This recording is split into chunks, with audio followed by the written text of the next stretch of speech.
इस सरकार के साथ एक चरित्र बन गया है कि जब हर स्थिति में गड़बड़ होगी तो निश्चित रूप से होगी। When things can go wrong, they will go wrong with this government. और अब इसको सुधारने की प्रवृत्ति नहीं रही, क्योंकि सुधारने के लिए आवश्यक है कि ये कल्पना होनी चाहिए कि हमसे ये भूल हुई है। जब तक मरीज को पता ही नहीं चलेगा कि मैं बीमार हूं और वो स्वीकार करने को तैयार ही नहीं है, तो कोई डॉक्टर उसका इलाज नहीं कर सकता। तो हम भ्रष्ट हो गए हैं और ये हमारे उस तंत्र का एक हिस्सा बन गया है। इसकी कल्पना अब इनको नहीं रही। कीमतें, उसको नियंत्रित करने का आपके पास कोई तरीका नहीं रहा।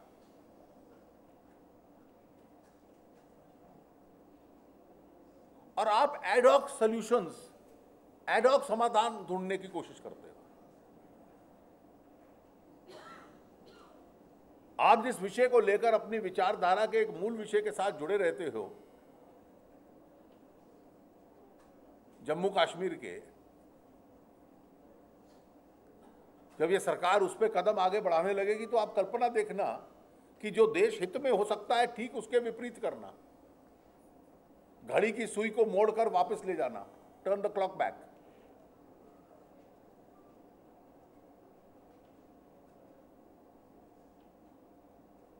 जब मैंने आपके दिल्ली प्रदेश के कश्मीर के कार्यक्रम में संकेत किया था तो उन्होंने कहा नहीं हमारी ऐसी कल्पना नहीं है, लेकिन अब तो समाचार आ रहे हैं कि ठीक वही कल्पना है जिसका हमें भय था।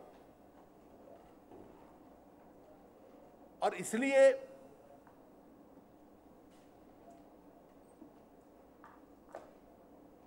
मैं ये मानता हूं कि भारतीय जनता पार्टी की एक राष्ट्रवादी दल होने के नाते इन सब विषयों पे आज हमारी छवि बनी है कि माओवाद के विषय पर हम कड़ा रुख रखते हैं, हमारी सरकारें कड़ा रुख रखते हैं। इन लोगों को कल्पना नहीं है कि इसको कैसे निपटना है। कश्मीर इस देश का अटूट हिस्सा है, हमें कड़ा रुख रखना है। मेरा इन दिनों असम जाना हो रहा है, अभी मैं होकर आया हूं, दोबारा जा रहा हूं। हमारे सारा राष्ट्रीय नेतृत्व लगा हुआ है उसमें। जैसे जम्मू कश्मीर को हमने अपने केंद्र मुद्दों में से एक रखा, मैं मानता हूं कि पूर्व उत्तर को भी रखना चाहिए। अब कांग्रेस की वोट बैंक की राजनीति ने देश को कितना खर्चा नुकसान पहुंचाया है, इसकी कल्पना करिए। पश्चिम बंगाल में चुनाव हो रहा है। पिछली बार कोलकाता में 22 सीट थी, इस बार 13 रह गई। अब बड़े शहरों में तो जनसंख्या बढ़ती है, इसलिए सीट बढ़नी चाहिए थी, कोलकाता की कम कैसे हो गई? पिछले असेंबली चुनाव की तुलना में वहां सीटें कम हो गई। कम इसलिए हुई कि बंगाल के बीच में से अगर एक लाइन खींच दो तो आधा बंगाल वो है जो कि इस तरफ बिहार के साथ जुड़ता है, झारखंड के साथ जुड़ता है, थोड़ा उड़ीसा के साथ जुड़ता है, और बाकी ये वाला हिस्सा जो है एक तरफ वाला, वो बांग्लादेश के साथ जुड़ता है। बांग्लादेश के साथ जो हिस्सा जुड़ता है वहां पर सीटें बढ़ गई, और जो बाकी पश्चिम बंगाल है उसमें सीटें घट गई। अब कोई बहुत विशेषज्ञ या स्कॉलरशिपली होने की आवश्यकता नहीं है। इसका मूल कारण यह है कि वहां से एक पॉपुलेशन का इन्वेजन हो रहा है, इन्फिल्ट्रेशन हो रहा है, घुसपैठ हो रही है, जिसकी वजह से ये चरित्र बदल गया। और आईएसआई ने तो हुज्जी को अपना बांग्लादेश में से ही बेस बनाकर गतिविधियां इस देश में करवाई।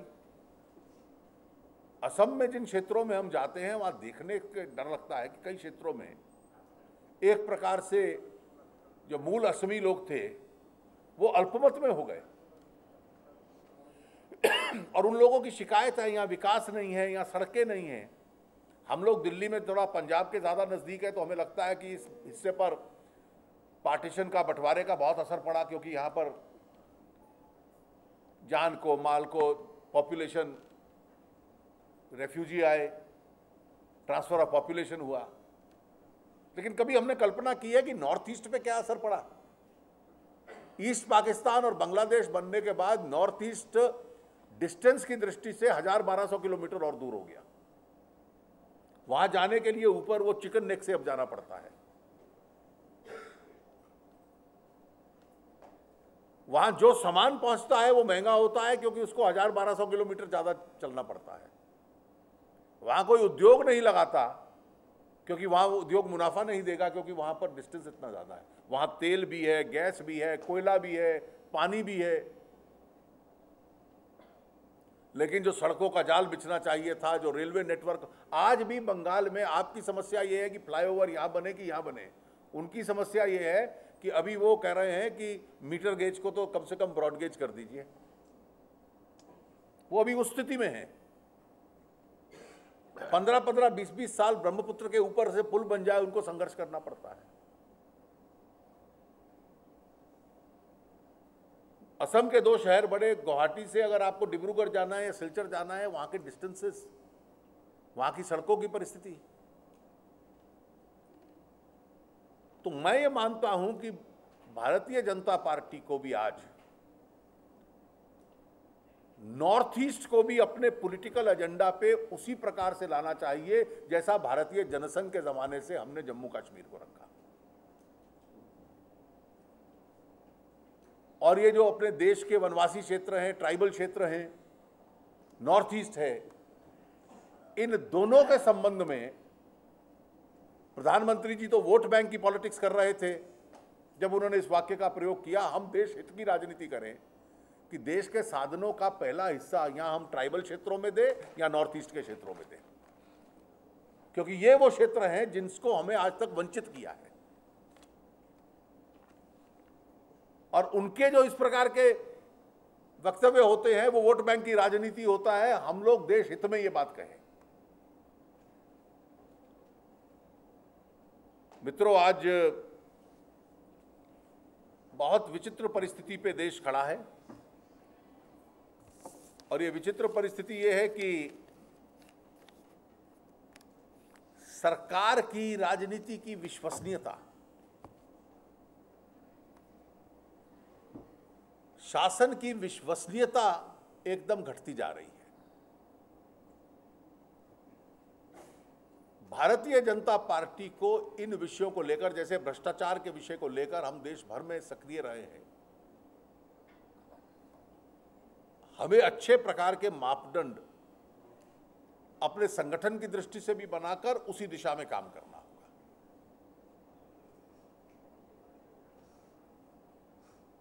कांग्रेस को और अन्य राजनीतिक दलों को लगता है कि हम लोग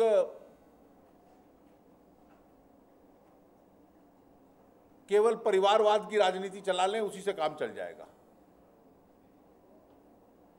मैं मानता हूं कि ये जो विभिन्न राजनीतिक दलों में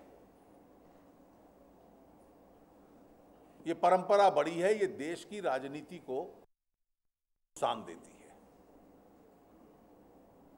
देश का भविष्य उस आधार पर तय होता है और इसलिए जो लोग उसमें आए उनका अपना स्तर इतना ऊंचा हो कि इस जिम्मेवारी के वो काबिल हो। और कई बार ये मान ले जो परिवारवाद की राजनीति होती है उसका और मेरिट की राजनीति का आपस में तालमेल नहीं होता।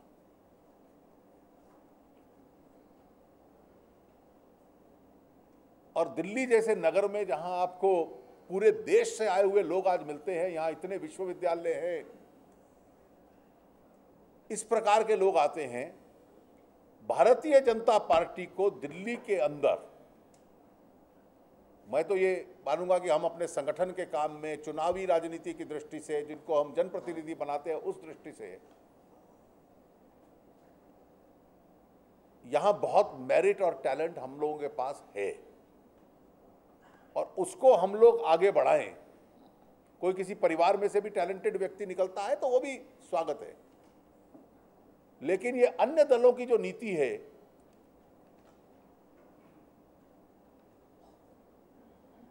उससे थोड़ा अपने आप को अलग लगकर हम उसकी छानबीन करें। 5 राज्यों में चुनाव हो रहे हैं और ये जो 5 राज्यों के चुनाव हैं इस देश की राजनीति में एक बहुत अच्छा मोड़ लाएंगे।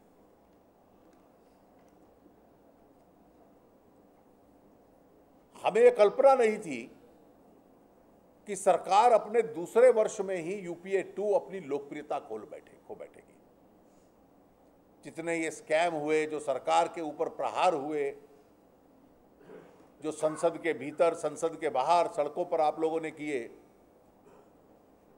उससे सरकार के समर्थन की एक एक ईंट हटती गई है। We have been able to chip in their support base brick by brick. उनकी विश्वसनीयता घटी है। अब जो कांग्रेस शासित राज्य थे या उनके गठजोड़ के राज्य थे, मैं उसी शब्दावली का प्रयोग करता हूं, ब्रिक बाय ब्रिक, एक एक करके उनको अब छीनना चाहिए और चुनाव की राजनीति के माध्यम से छीनना चाहिए। मैं मानता हूं कि both Congress and left should be ready for a surprise.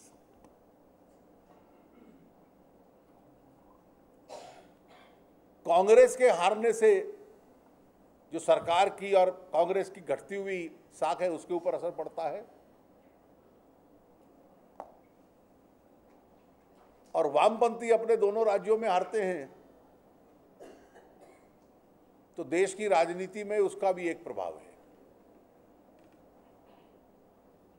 जो कांग्रेस विरोधी स्थान है इस देश में, द नॉन कांग्रेस स्पेस, स्वाभाविक है भारतीय जनता पार्टी की है, एनडीए की है। प्रयास होता है कि तीसरा मोर्चा बना लिया जाए, या दाएं से या बाएं से किसी से समर्थन ले लिया जाए, लेकिन मोर्चा बनाने वाले की अपना ही समर्थन समाप्त हो गया, उसकी अपनी सरकारें चली गई। तो इसलिए जिन लोगों में कई बार ये स्वभाव बनता है, सोच बनती है कि हमें भी तीसरे मोर्चे में जाना चाहिए, उनको ये स्पष्ट हो जाएगा कि कांग्रेस के विरोध में केवल एक मोर्चा है और वो है भारतीय जनता पार्टी और एनडीए।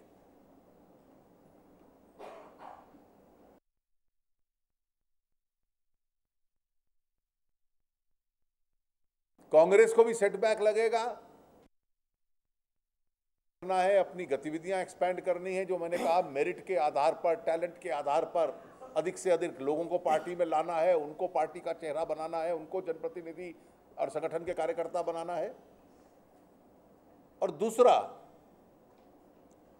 नॉन कांग्रेस स्पेस सिर्फ बीजेपी और एनडीए की है।